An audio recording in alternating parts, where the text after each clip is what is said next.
nothing venture, nothing gain. If you don't step out of your comfort zone, you're not going to grow. There is no growth in your comfort zone, and there is no comfort in your growth zone. The toilet upstairs was leaking into the kitchen, but we couldn't even get the landlord out because we were owing him a year's worth of rent. It was a very difficult time. For my dad back home, we were very comfortable. I could have gone back. But I knew that God wanted me to be here. I knew that this was where it was going to happen. Honestly, I look at my life and I'm like, God, I feel like I'm getting paid doing what I'm created to do. Every one of us, we have some sort of a burden. And the only way you can find that is by looking within. What is it that hangs to me? What is it that gets me upset? What is it that I'm like, there's something about this that I feel is just not right.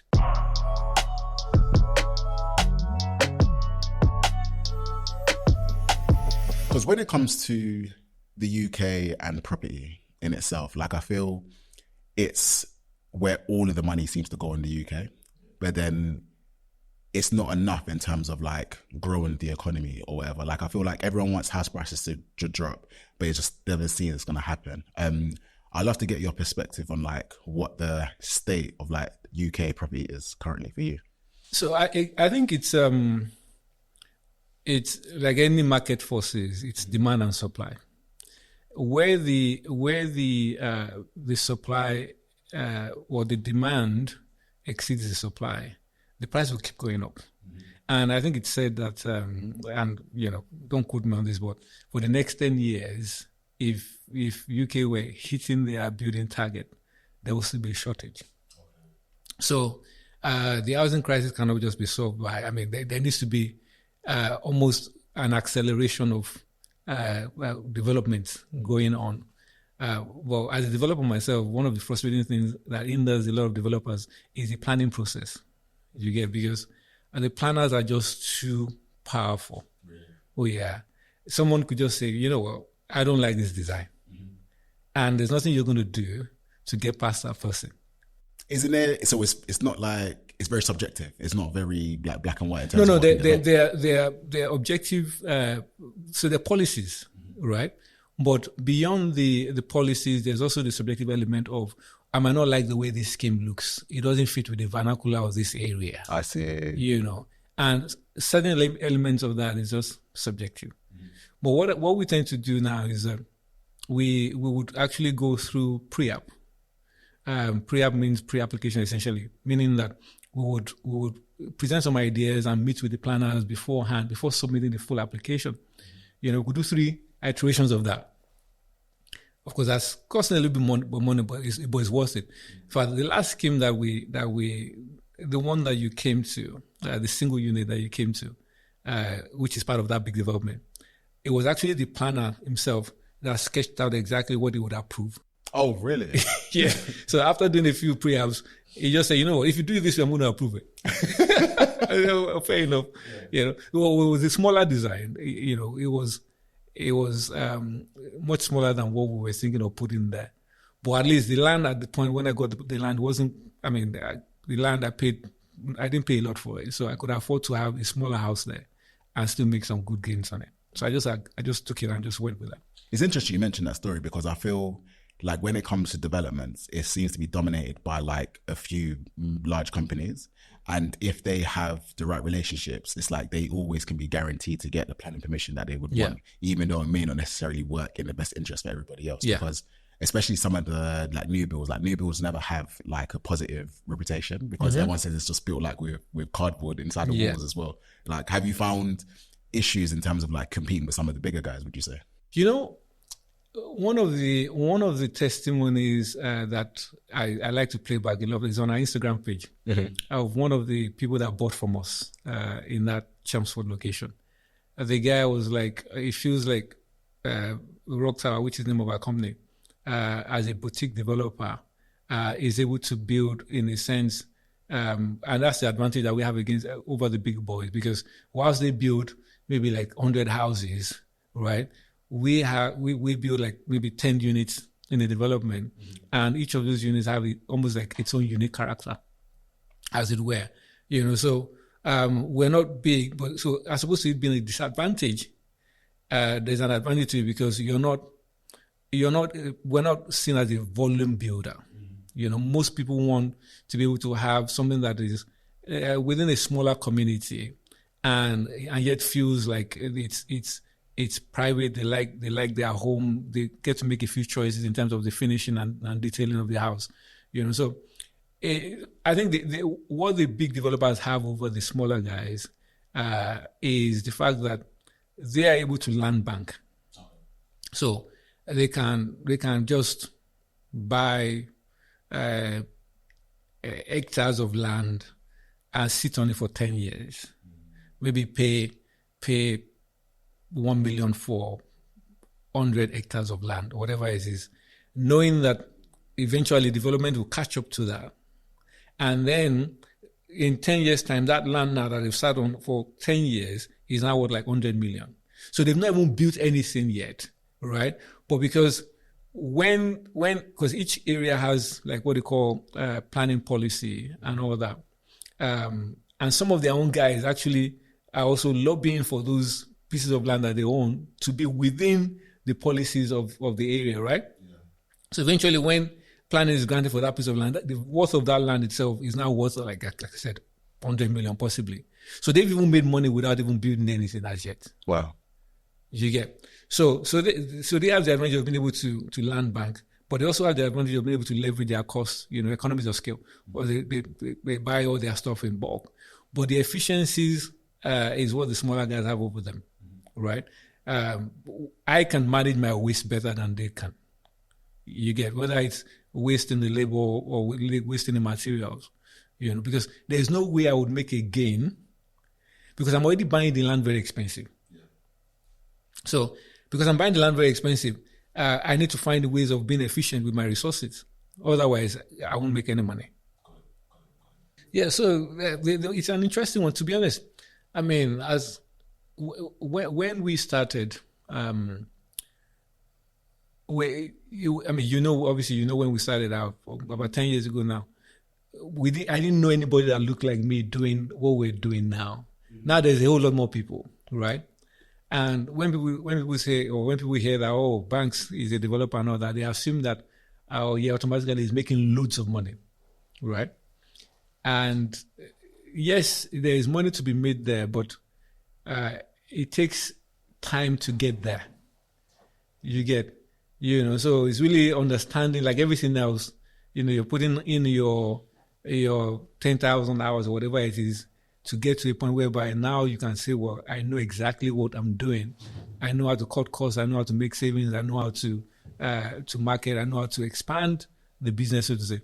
Yeah. Because I feel like even with all of that, it seems there's not much incentive to even build houses, right? Because if the larger companies can make 100 mil just by holding on to land and they can make the money, so it's like, I don't know, like how do we transfer more opportunities away from the larger ones who will just sit on it and make money that way to like the up and coming boutique developers who actually can make a dent and actually can improve the housing crisis, as it were? Because even if we were to build at this level that we need, it would make a dent into say where we are right now. But like, even that we're starting a gap. So like, how can we try and transfer those opportunities downwards? The short answer is that it's a political decision, essentially. And that's why I think a few years ago, I can't remember who was saying this, but some of the politicians were saying that there has to be penalties levied against the large developers for just land banking. Because if they're not building, and they have the muscle, they have the capacity to build at scale. But obviously, if they don't think they're going to make money, they're not going to build it. So there has to be some sort of, I don't know whether it's carrot and stick, but there has to be some sort of penalty for just keeping the land without doing anything with it. Yeah. And in order for them to be encouraged as well, there has to be some sort of a reward to get them building. So it's finding that balance. Yeah. It's funny you say that about the political decision, because I feel they don't want to make that kind of tough decision. They'd rather blame immigrants or whatever it may be on the housing crisis, even though it's literally like a supply problem.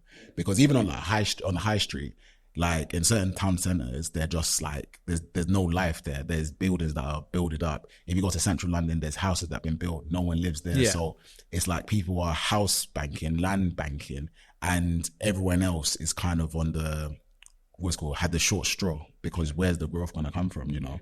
And I think even just to have enough money, because let's just say you find a piece of land and you want to invest in it, because of how land appreciates, then you yourself have to get a lot of money in order to just invest and get that land. So like, how do you even find the capital to like buy land to build? Because I feel like that's just two different things. There's like the money to build a development and there's the money just to buy the land in itself. So how do you even figure out the capital to do something like that? Okay.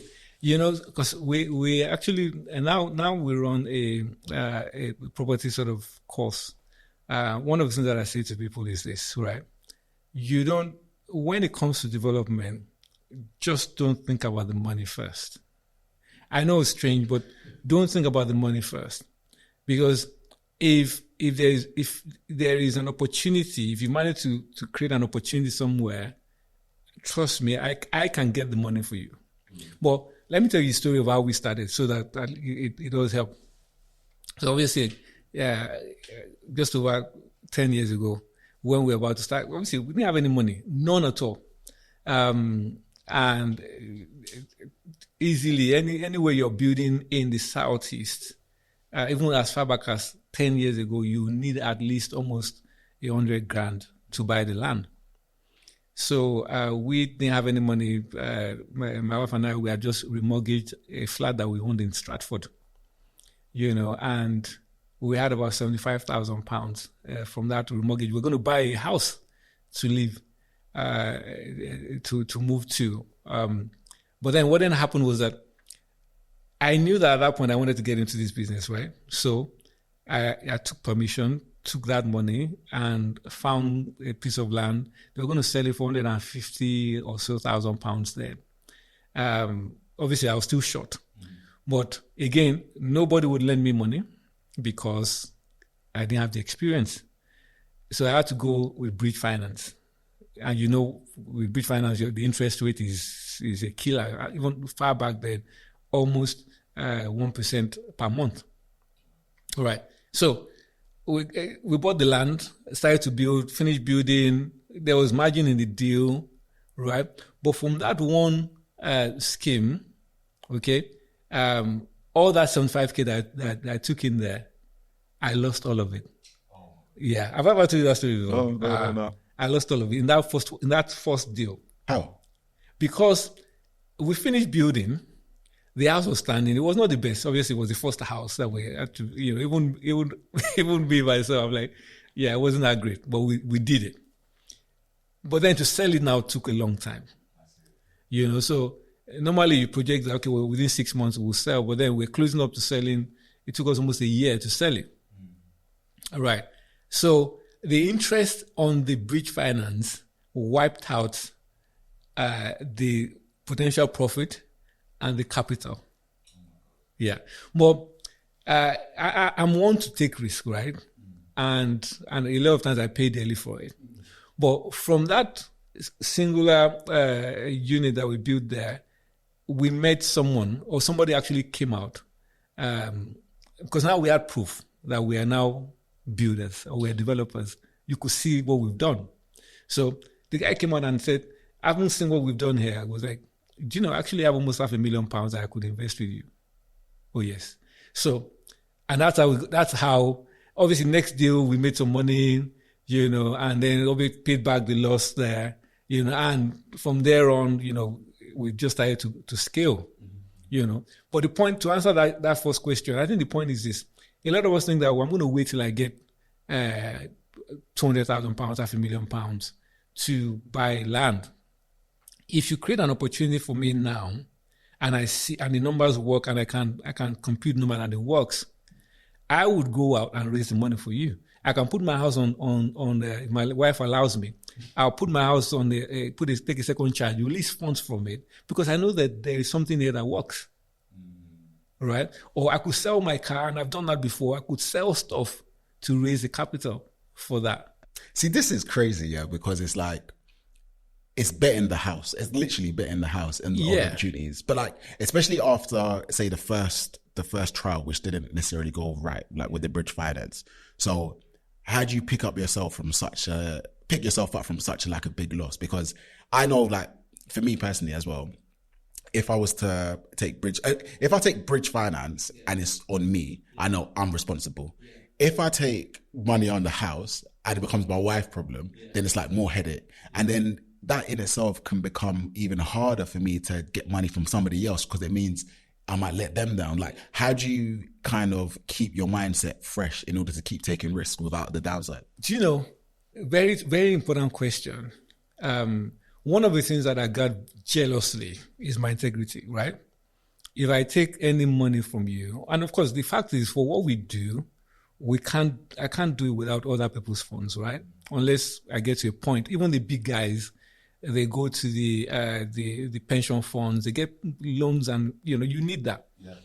But for me, over the years, one thing that I've always ensured in the last 10 years is that if I tell you I'm going to give you certain returns back, one, before I take the funds, I know that I'm able to, even if it means selling my own house to achieve that, I will do that, right? So my integrity is always very important to me. So now, once I know that I can refund the money, I never take more than what I can personally guarantee. Meaning, if I have to sell everything that I own to achieve that.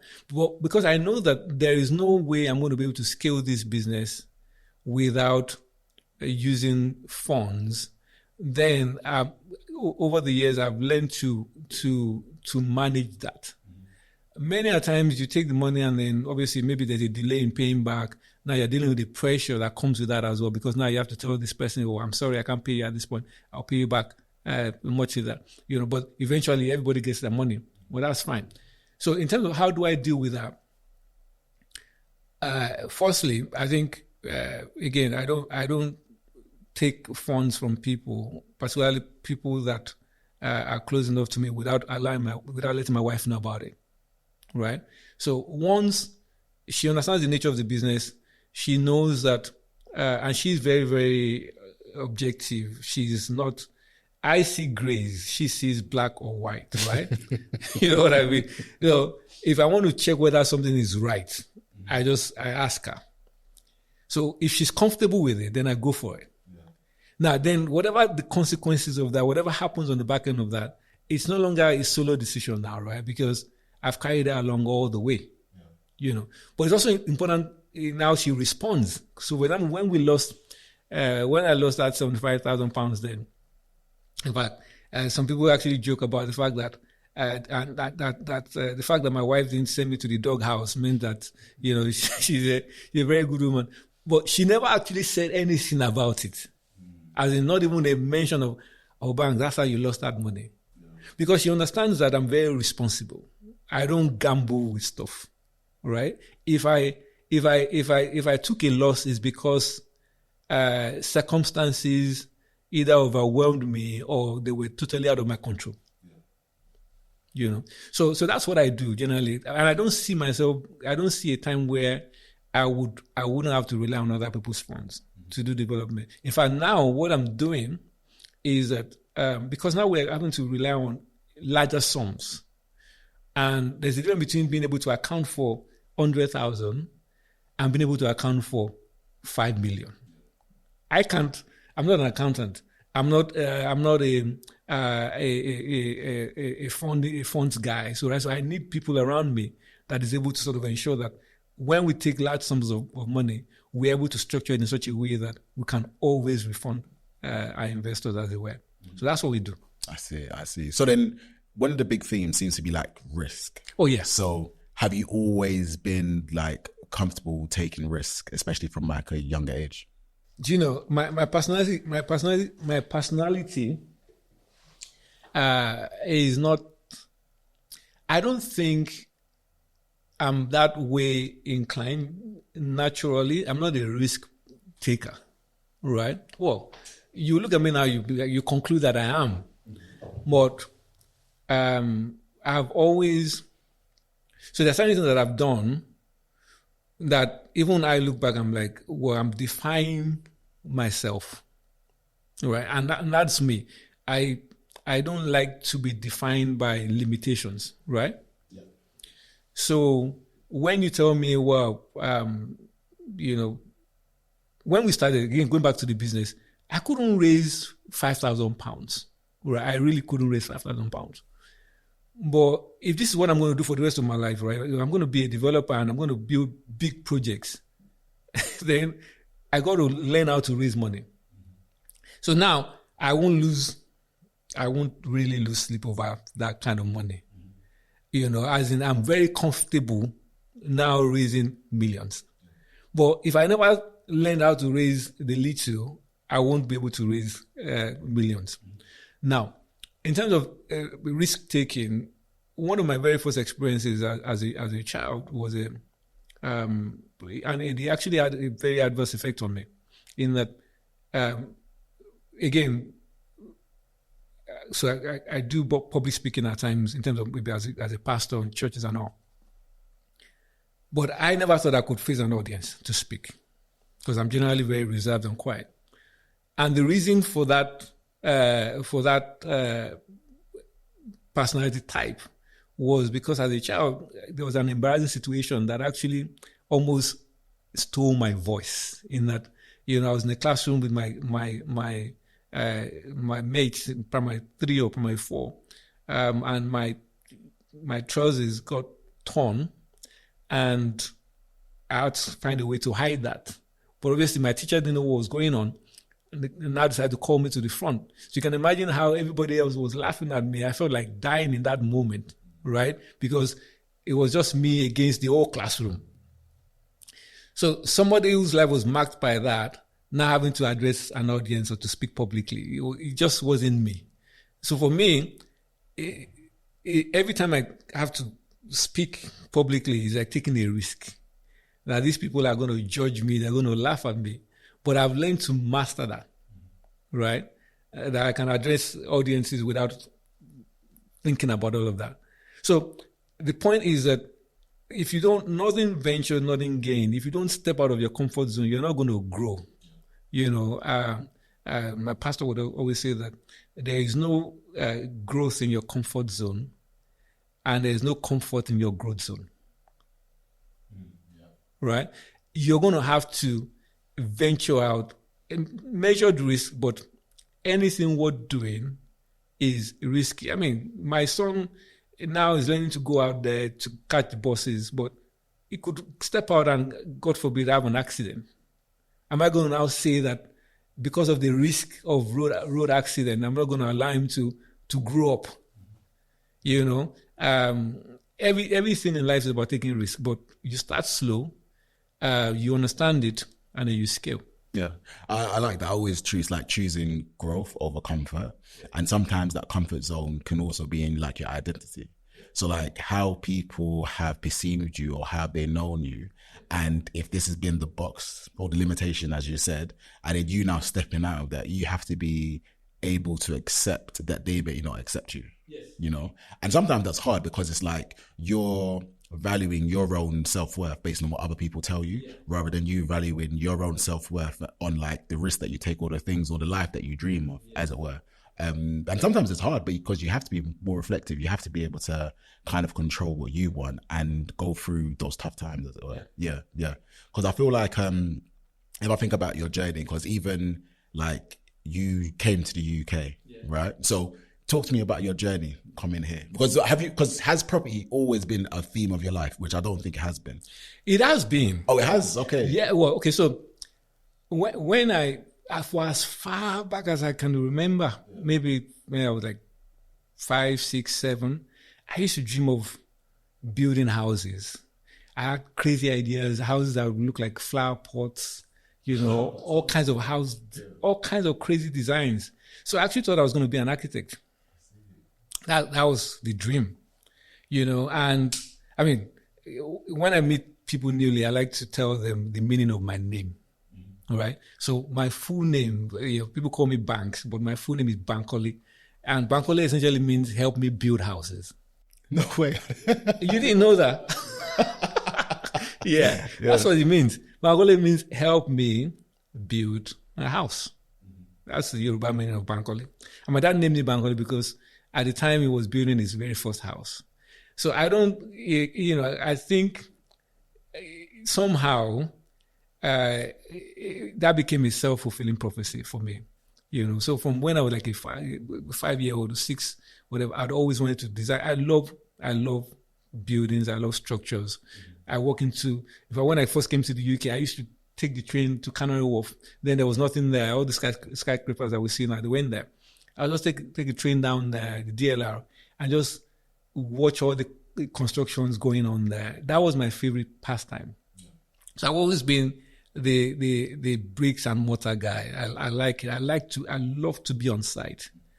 So I love everything. So when I came to the UK, obviously I ended up studying computer science rather than architecture because my dad wanted me to study computer science, because at that point, computing was now the big thing. Everybody was going in that direction. So computer science first degree, came into the UK 1998, did a master's in business information systems. So again, computing and then you had the millennium bug 2000, and then the bust on the back end of that, and then things dried up a little bit. So even for a while I was lecturing, but I wasn't really enjoying it because I knew that this is not me. I wasn't really I could do it, but I wasn't enjoying it. So for like almost 10 years doing all kinds of different things, went through some difficult period, but then eventually in 2008, I thought, I'm going to go back to college. So I went back to college, did a 1-year course in construction, in bricklaying, tiling, plastering, a bit of plumbing, carpentry, just enough to know. And that's how I started. How was that going back to school? I've not been one to, because I love to learn. At least if I'm interested in it, then it was not an issue at all, So going back to school, I was probably one of the most diligent in the class because I was on a mission, In fact, before I finished that college, I think we had already started a business. We were already taking contracts on, like sort of renovating buildings, churches, residences for people at the time. But I never did the work myself, but because I had a level of project management, so I was able to organize the trades, the resources, the materials and everything. Mm-hmm. Yeah. And that was it. That's how we started. Amazing. So talk me through that was 10 years, right? Because I can imagine, like, if I come to another country to like study, I feel like there's an obligation on me to make it happen like quite quickly. And so I would feel pressure in terms of trying to make all the right moves, trying to make like my family back home proud, trying to get myself settled, as well as like trying to find my feet as well. Like, how were you, I guess, dealing through like all the conflicting emotions, or what kind of emotions were you having during that time? How did you cope with it? So, 2003 to 2006 were very difficult, extremely difficult. I mean, I was barely surviving. But at that point, I wasn't doing much. Well, I was doing something. Did you know that I used to have a logistics business? Okay, yeah. So I used to run a logistics business as well. But that was out of necessity. I was just trying to get an income. But because it was hard to find a job at that time. It was hard to find a job. Yeah. So I was just doing what I could do. And it wasn't like I wasn't here. I was never here illegally. But it was just hard to get things going. So in that season of life, I was sharing a house with some other friends of mine. It was a 3-bedroom house. There were about 6 or 7 of us in my own room alone. My sister was sharing the same room with me. My cousin was living with me in this 3-bedroom house in Walthamstow, Queens Road. Terrible house. And it was so difficult that the toilet upstairs was leaking into the kitchen. Yeah. When you flush the toilet, it leaks into the kitchen. But we couldn't even get the landlord out because we were owing him a year's worth of rent. Yeah, it was a very difficult time, you know. So that was where I was for a time. So imagine mentally, this guy who'd, first degree masters in IT, my parents back, or my dad back home, were very comfortable. I could have gone back if I wanted to. If he wanted me to come back, so that could get me a job in the bank. But I knew that God wanted me to be here. I knew that this was where it was going to happen. It was difficult, but I just stuck with it, you know. So fast forward from there, I met a friend who had a number of properties. At that point, he was a millionaire in properties. He had quite a portfolio. So that's how the guy started to sort of introduce me into properties, buying. He was buying, or in fact, he actually, my first breakthrough that I started to have was because he told me to go and qualify as a mortgage broker. Did you know I was a mortgage broker? No. I did not know that. Yeah. So mortgage. So I did the course, mortgage brokerage. Did it for like how many? Like 6 months. Failed a few times, but once I get the result and I fail, go back and do the same exam. So I passed as a mortgage broker. You know, got my certificate. He would get the people that were interested in buying because he had an agency. He would get people that are interested in buying, and he would refer them to me as a broker, right? So money started coming in bits that way. That's how I then eventually managed to get my own place. But soon after I started that mortgage business, I only did it for like maybe 3 to 6 months. Shortly after that, the property bust came. Oh yeah. Yeah. So, but thankfully, at that point, I'd already bought my own first property because that income was now supplementing my main income. So we had enough sort of income to be able to at least get on the property ladder, which we bought on the shared ownership. So soon after, like I said, the boss came. But the way brokerage works is that you don't earn until the deal's complete. So the money for the first couple of months, nothing came through. But when I needed it the most, maybe like 3 months, 4 months, 5 months after I'd done the deal, the money just started coming through. You know, so that kind of just steadied me over a few months. And eventually I got married, and then life just began to get better. You know, because now with joint income and of course I took on the job. I was a pastoral care staff in the church for a while. It was whilst doing that that I then went back to college to do this this construction course, because I knew that was the direction of travel. Once I qualified from that course and I started the business, honestly, I look at my life and I'm like, God, I feel like, I'm getting paid doing what I'm created to do, right? There's a lot of stress. You can ask my wife, she'll tell you, a whole lot of stress. If the motivation was money, I won't be doing it. That's the truth, because the stress is a lot. In fact, it's only now that I understand why a lot of developers, particularly those that do medium-sized projects, why they go on holiday a lot, because the stress is a lot. So if motivation was money, I won't be doing it. But then the point is, I love what I do. I feel like, God, I'm in the center of your will right now. So it's been a journey, but we're happy where we are now. So what would you say your motivation is then, if it's not money? Okay, so I think for me, the motivation is self-fulfillment, right? I feel like I'm actualizing my purpose by just, I know you got children, you got a child. It's like looking at that child and you're like, you mean this came from me? And you just appreciating all of that, seeing nothing become something, and seeing the different stages of the development. And then above all, there's somebody then paying you for that which you created out of nothing. For me, it's just like, it gives me a kick that I don't get from anywhere else. I'm like, you mean somebody looked at this house that I built and paid me almost £1 million for it? That must be something. Yeah.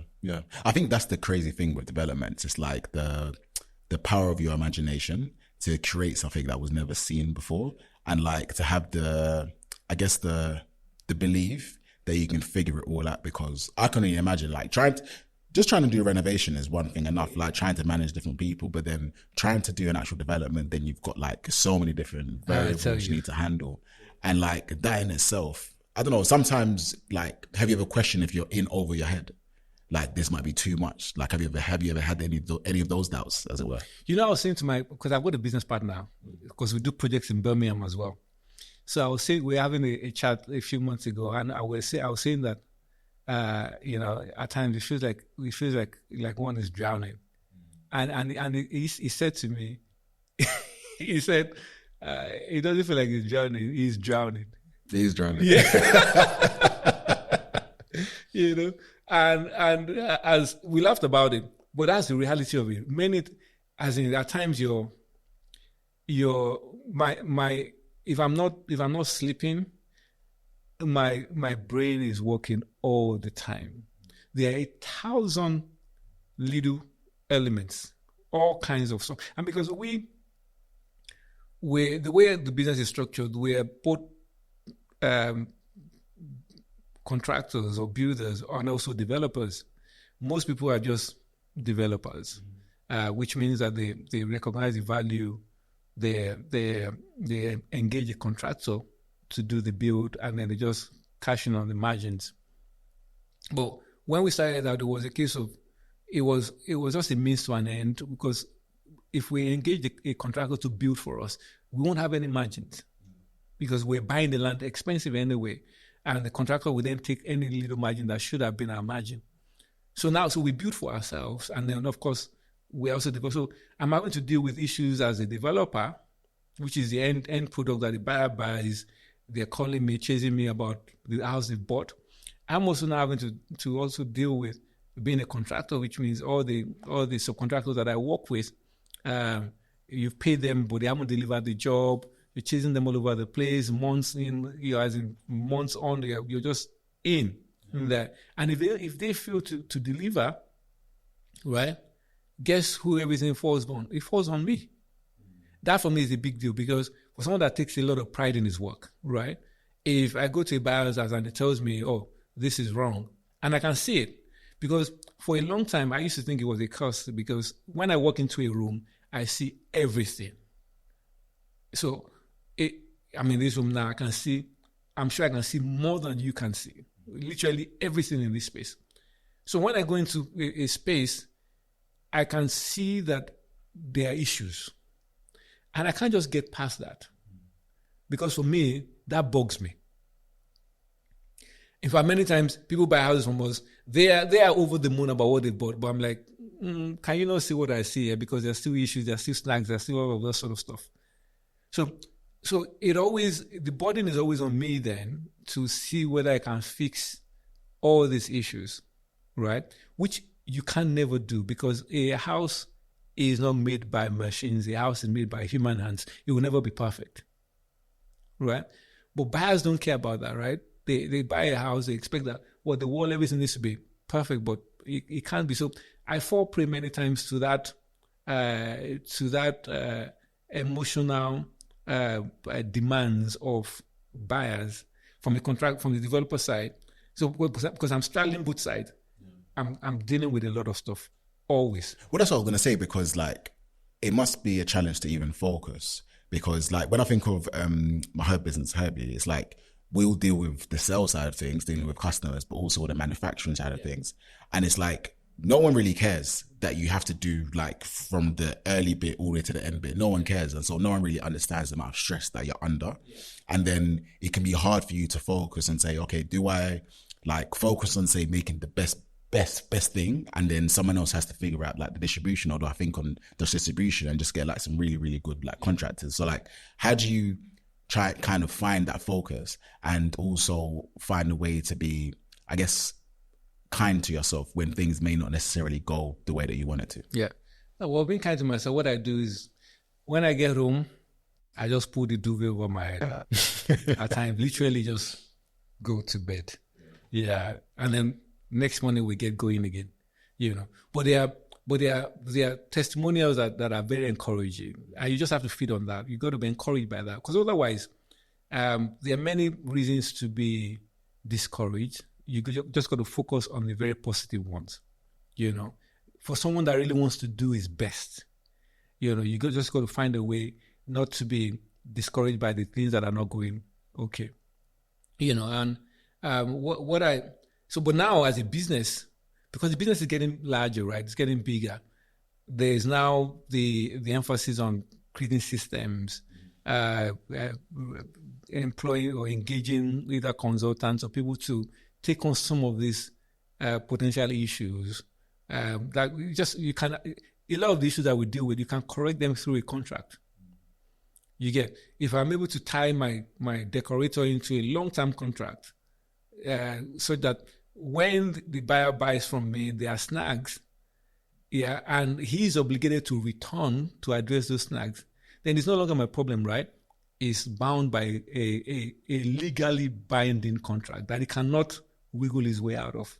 See, I find that it's hard to make contractors sign documents because I feel like they don't want to, Of course, because they understand the consequences of that, right? They don't want to, but they as a business that relies on contractors, there will be contractors that will be willing to sign. It might mean that you're then paying premium, because for them to sign that contract, they're thinking, well, what I'm signing here means that I might have to return to this job 5 or 10 times after. So I have to price that in. I'd rather pay that now, right, than go for the cheapest, because the cheapest is not always the best, right? Because the cheapest guy has only factored, let me finish the job and I'm gone. But then you find that once you've paid him and he's gone, you will then have to pay somebody else to fix that. That is an excellent plan. Yeah. That's honestly, true, yeah. As in that, I have the t-shirt on that. I've been there too many times. Too many times. Because even I remember, it's funny because I remember the early stages when you were kind of I don't want to say agency, but like a my builder essentially, whereby if someone needed a type of contractor, they can go to you and then you can find the right people to sort it out. And then even with that, there's a burden back on you to make sure that the people that you're recommending are also highly vetted. Because I find nowadays it's you need to find good people, and you find good people through recommendations. Yeah. But there's one instance where I had one guy I thought was amazing, recommended to someone else, and he was the worst person. And so it's how do you even find consistency? Because people are people, and to find good character, a good price, and good work, I find that is very, very hard. That combination you might never find. Good character, good price. Oftentimes they don't work together. That's the truth. So what over the years now, again, because you work with different trades over the years, I've come to learn that there are trades that, okay, the best ones, you will fall out. But if I can find someone that is willing to honor their commitment, even when we're falling out, and we have issues, they might be expensive, I will take that person any day. Right? So, for example, now, on the recent scheme that we're doing, one of the plumbers there is a reasonably sized plumbing contractor, right? But then he's then sent his own guys to do work, and they've done a lot of stuff, some stuff that were not done properly, some, not all. But overall, the work was good. Well, I find that when I call them back, they come back because they are willing to honor their commitment. At the point, I was thinking, I don't think I can deal with these guys anymore. But when I began to think about it, I thought to myself, regardless of all the issues that we had on this side, when I call these guys, they come back. For me, that's more important than anything. It means that yes, we went, things didn't happen right, but the fact that they are willing to resolve the issues, for me, it's gold. It's like marriage, right? You will never have a perfect relationship in that sense. There will be issues there. But then you choose the one that you're going to live with. So my plumbers, my electricians, I'm always looking for trades that I can take on to my next job. Even if they're going to charge me slightly more than Joe Blogs, I will go with my guy because we fought, we've agreed, we've fallen out, we've made up, we've decided to go ahead. I can rely on this person. So your other job as a pastor, or your other calling is, right? So like as a pastor, do you feel like, does it come naturally for you to want to believe the best in somebody, even though they might not necessarily be the best? So like you see their hidden potential. So how do you like, well, maybe you don't, but like, how do you give them the benefit of the doubt, but not to the point where it costs you? Okay. So this question is loaded. I tell you why it's loaded. I wear three different hats, right?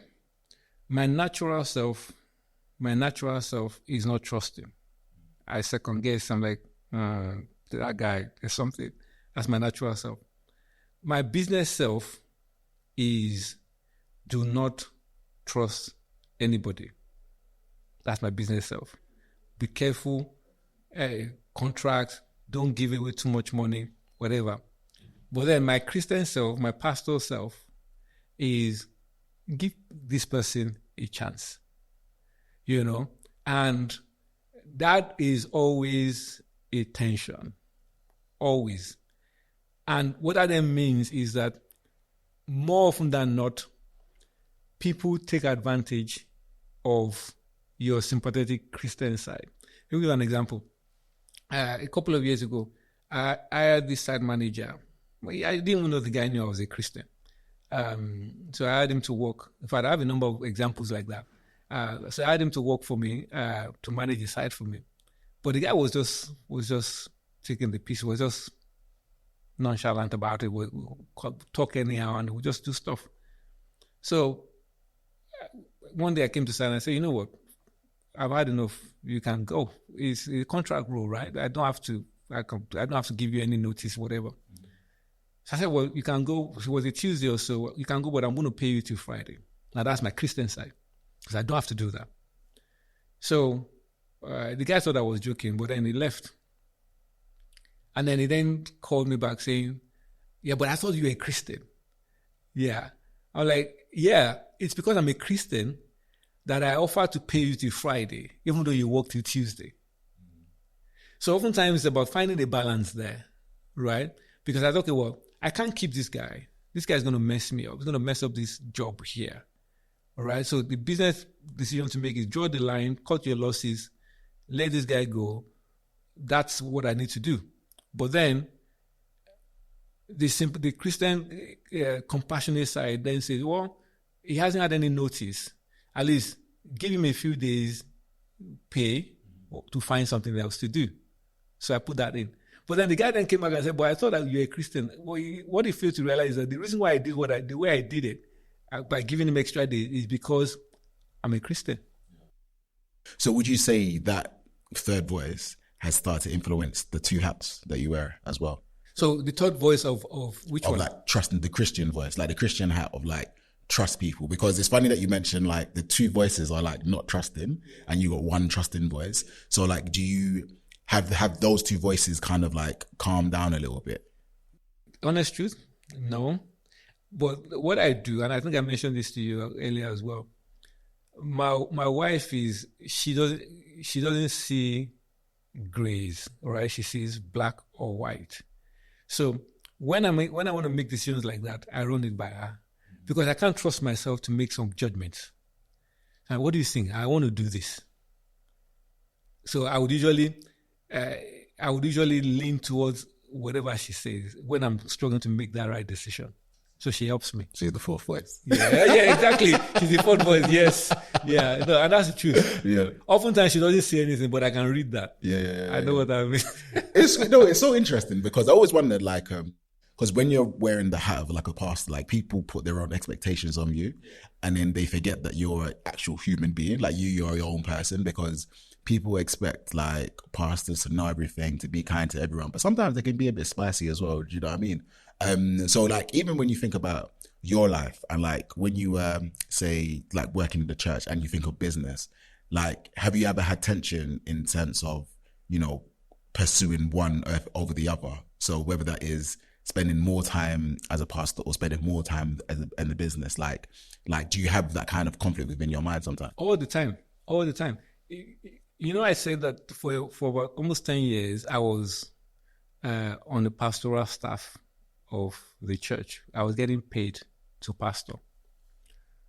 The reason why I switched that was because it got to a point whereby I realized that I was thinking more about the business whilst doing the paid work as a pastor.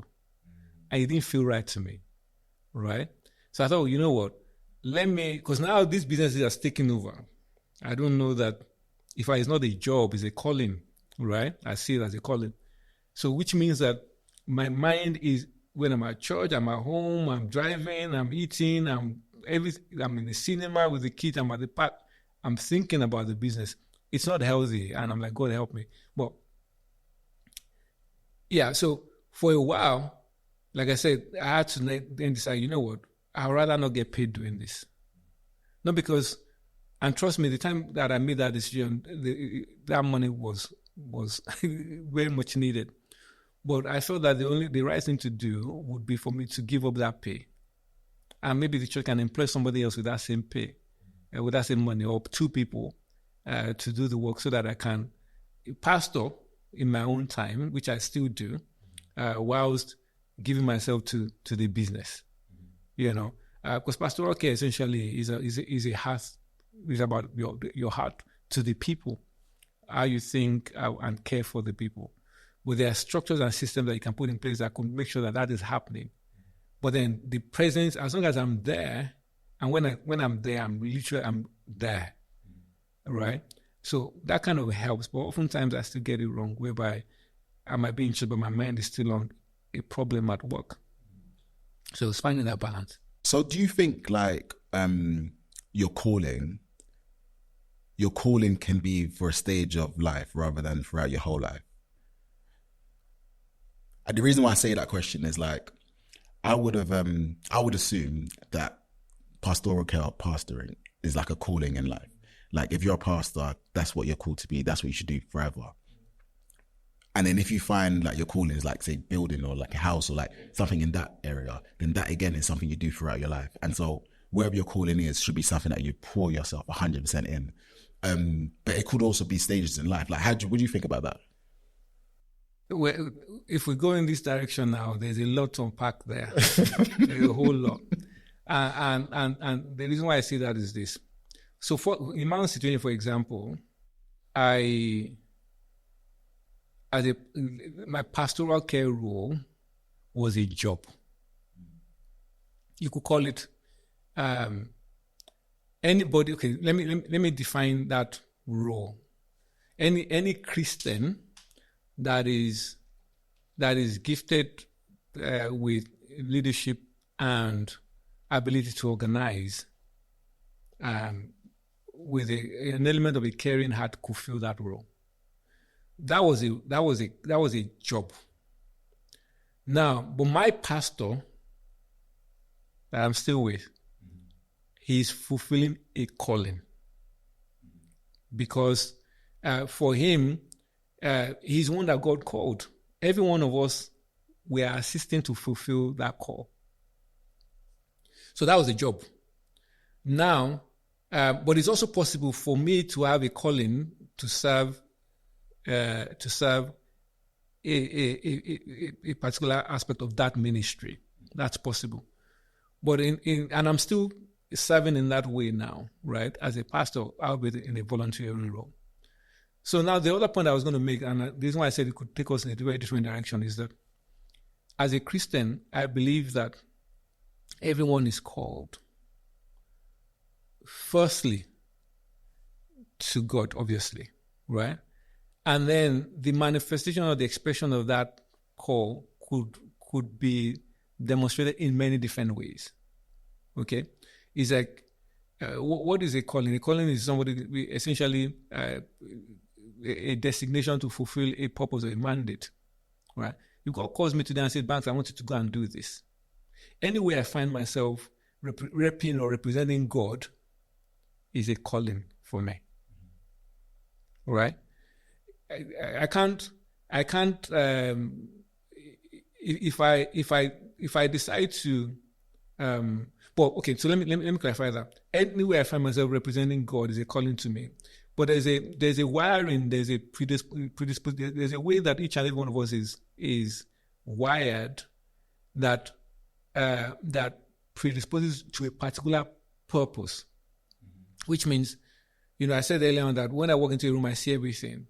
For a while, I thought it was a problem, but that's because God wired me to have a level of detail that a lot of people just overcome. You don't see, I see detail, I see everything, and that really helps me in what I do, right?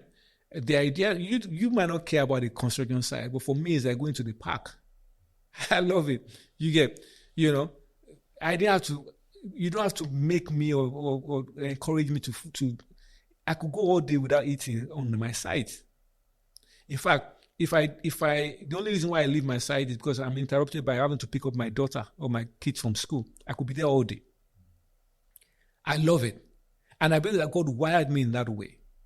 So what makes it a call is, okay, well, I'm not just building houses. In fact, many times, when we build those houses, I get the opportunity to pray in those places and all that. I feel like I'm fulfilling a purpose there, a call, because I'm wired to fulfill that. So you could be wired to fulfill a number of things. There are things that you can do that I can't do. What we're doing here now, depending on how you look at it, right?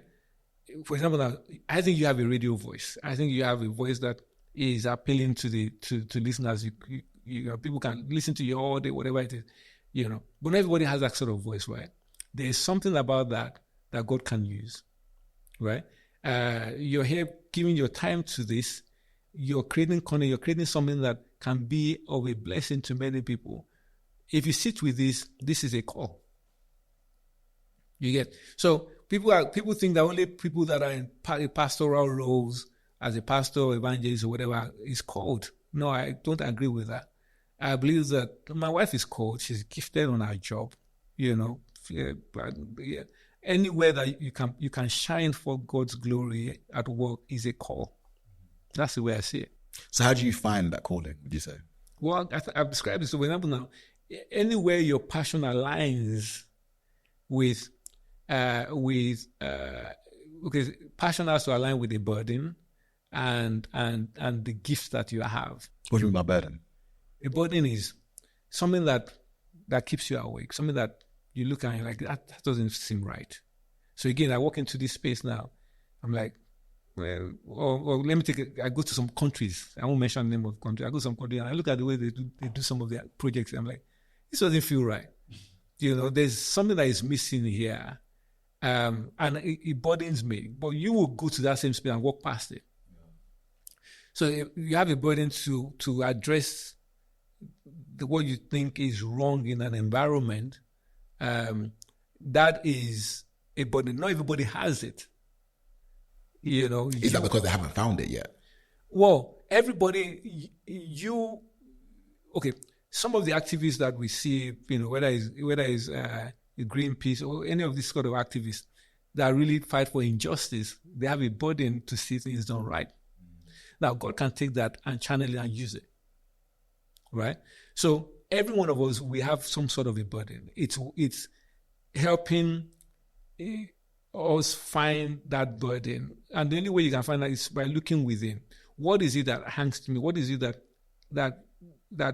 gets me upset? Or what is it that I'm like, there's something about this that I feel is just not right. That's a burden. Yeah, so there's a burden. There is the purpose. Essentially, the purpose has to do with, there's certain peculiarities that you have that I don't have. With the best will in the world, if I wanted to play basketball, maybe I might have the height for it, but there are certain aspects of my life that might not just lend itself to that, right? And then, of course, there is the gifts that are natural to you. The funny thing about the gift is that oftentimes, or many times, you are probably the last to know that this is a gift because it comes naturally to you. But everybody will be like, Yemi does this very well. But you're like, oh yeah, it's not a big deal. But it's a gift. But it comes to you naturally. So once you're able to recognize those things, pull it together, right? And just allow God to sort of just package it. That's a call. I like it. It's interesting because I've never had it broken down like that. Because usually when people talk about purpose, it's like to do this thing. And like when you talk about a gift, it's like something that you do really well. And like the bit around like calling or burden, I think burden is like a big piece because when I look at those activists that you mentioned and like how they're willing to literally go to jail for certain things, and I'm like, I'm not going to do that. But there's something that's wired them to go for it. And I'm probably sure that I have though. Everyone else has that. It's about finding it as well. And I wonder sometimes, especially with your gift, like if you don't act on your gifts, then can you miss it? Because sometimes your gift and your burden can also be at a time and a place. So like if you're in a certain area or you have certain physical attributes or all these things, that's like if you don't use it and then you lose it, then you can end up missing your calling, or it can lead to a different calling potentially. Yeah, I think again we're delving into theology and people's different views there. I don't believe God is a redemptive God, right? I don't think that you can lose a call. I mean, being a Christian, if we're going to live right as Christians, as a Christian, the idea should be you're living for the purpose of a master, right? So which means that even if I've not found that thing yet, everything, if I have the mindset that everything I'm doing here counts for the master's, counts towards the master's ultimate purpose, then I'm living right. But some people might not have. So I think the point I'm making is that any time purposefully spent, the word is purposefully spent in living out for God, is time well spent. Even if I'm not demonstrating an obvious call. I can go down so many rabbit holes here because I feel like even if you have your own purpose and like God has a different purpose for you, like sometimes your purpose could be to make an example of you. To make an example? Yeah, and make an example of you. Like when I think of, I think it's Job. I think it's Job story, yeah. His whole family was taken away from him, yeah. Not to the fault of his actual family. So is that fair? Like, are they not people? Like, do they not have their own right to have their calling, to find their own gifts and this and the other? If they're just, I guess, a instrument of like proving what God is or what God can do for Job. Like, I feel like that's a bit unfair, but that's just me talking. Yeah. No, there are many, many questions that we can ask, right? If I could figure God out, then I don't need a God, right? So there are questions that you have, that I have, that I don't have answers to. But what is clear to me is that, so again, let me give you an example. When I was going through those very difficult times of my life, and they were extremely difficult, I asked God a lot of questions, but why now? I'm not lazy, I can work, there are many things I can do, but why does it feel like everything is just shut up? Right? But did I get answers in that moment? No, I didn't. But then what I find at times is that at times what we need is not just answers, right? What we need is, how do I develop because everybody, there are peculiar circumstances that different people go through that doesn't make sense. You look at it like, why doesn't make sense? Well, in the midst of that issue or the challenges, it depends on your perspective on it. It can build you up, and you can still make gains from that, right? You reference scriptures about Job, but it's also the same scripture that talks about the fact that if we are like clay in the potter's hands, it can mar it, can make it to whatever he likes. So if that is true, then there are many things that is totally out of our own hands, that is essentially in the master's hands. If you don't believe, that's another thing. But if you say, well, you believe that there's God there that is powerful, that is orchestrating and ordering my life, then I must have an element of, I don't understand it. But regardless of what I'm going through now, I'm going to look at a way to make it work for me. So when I encourage people that are going through stuff, or maybe someone lost a loved one and all that, I don't say, oh yeah, just get over it or whatever. Yeah, you let them grieve and all that. But then how do we rise up out of these ashes and become better people? Because all that forms your story. It forms your story, and whether you like it or not, some of those stories become materials that become a blessing to people. I imagine Job, just for this conversation, imagine Job coming to preach in a church somewhere. Say, look, I lost everything and I didn't give up on God, blah, blah. I'm not saying God did whatever. I lost everything. God fully restored me. But then there's somebody sitting in that place who's grieving one child. Well, should they grieve? Yes, they should grieve. But in the midst of all of that, that God can restore Job means that God can restore me too. Nobody wants to be used as an example. I don't want to be Job's example. But the point is that life, there are many things that don't let life happen to you. You take what life deals and make the best of it. That's the way I like to look at life. Yeah, no, I love that. Perfect way to end this conversation. No, thank you, Pastor Banks. So before we finish, I've got a couple quick fire questions for you. Okay. So first one, what's a piece of advice that you hear people give all of the time, but when you hear it, you actually think it's bad advice? Very, very good question, Some of these questions you have asked me before, but I think it's better if it's just off the cuff in this way. Play safe. I think it's bad advice. Because you never learn anything in a safe place. You never. And I deliberately venture out at times. I put myself in positions whereby I just don't want to be safe.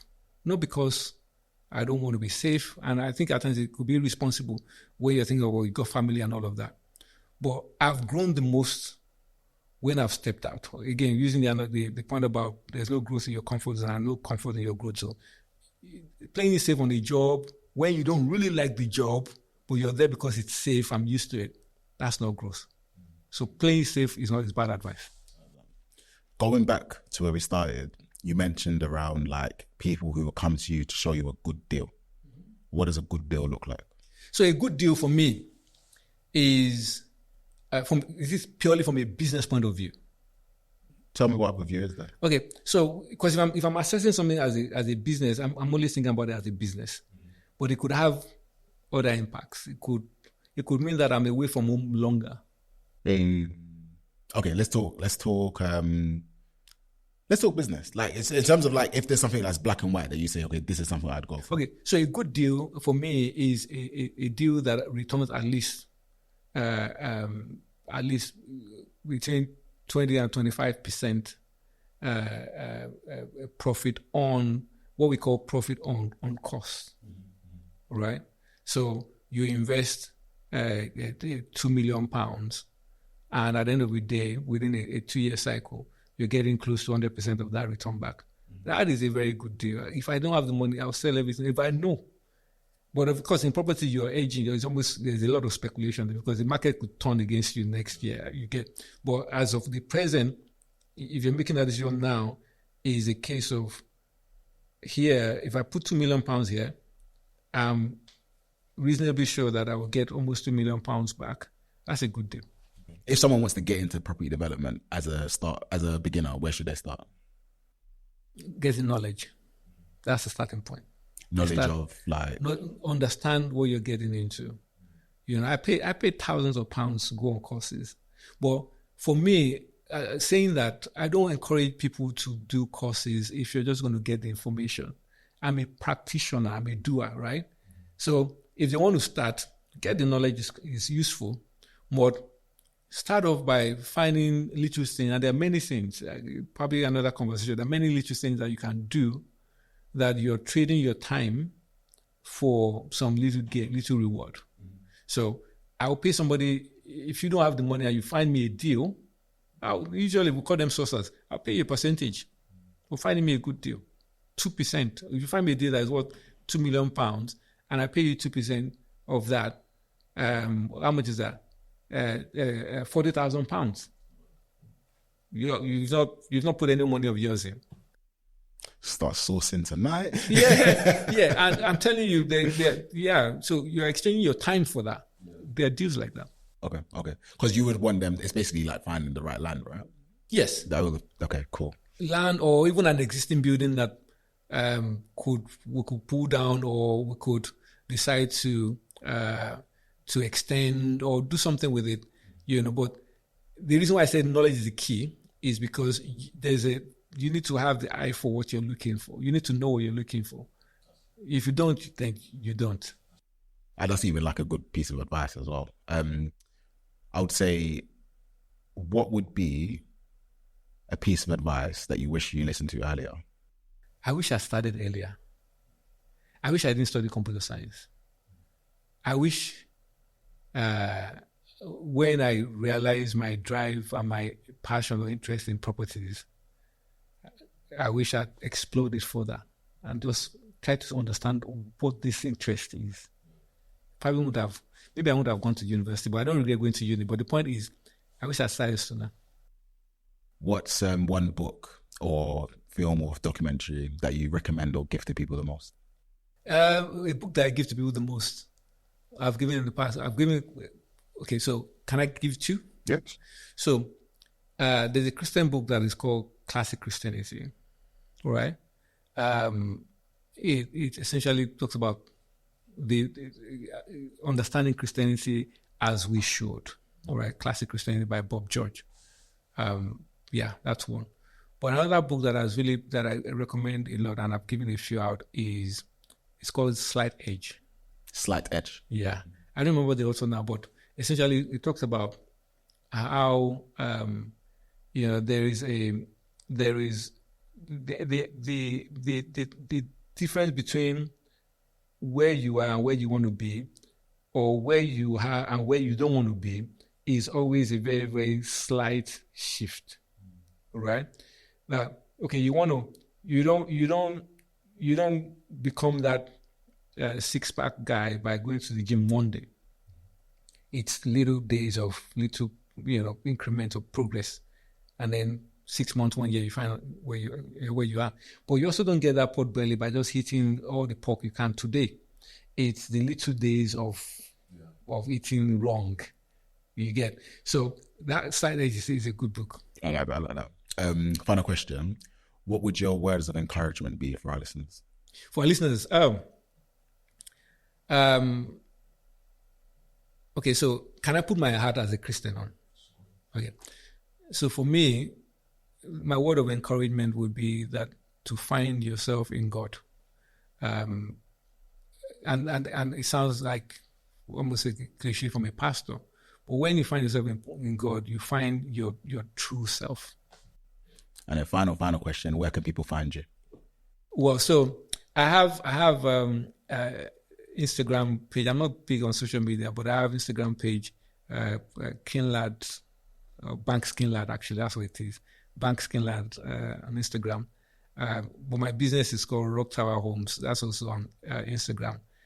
So there's Rock Tower Homes. There's the Rindex Academy, which is also another social media handle that we have as well. Rindex Academy is for? So we offer training for people that are interested in property development, whether for a commercial development or even for your own private build. You just want to know about development. So we offer training for people that are interested in property development.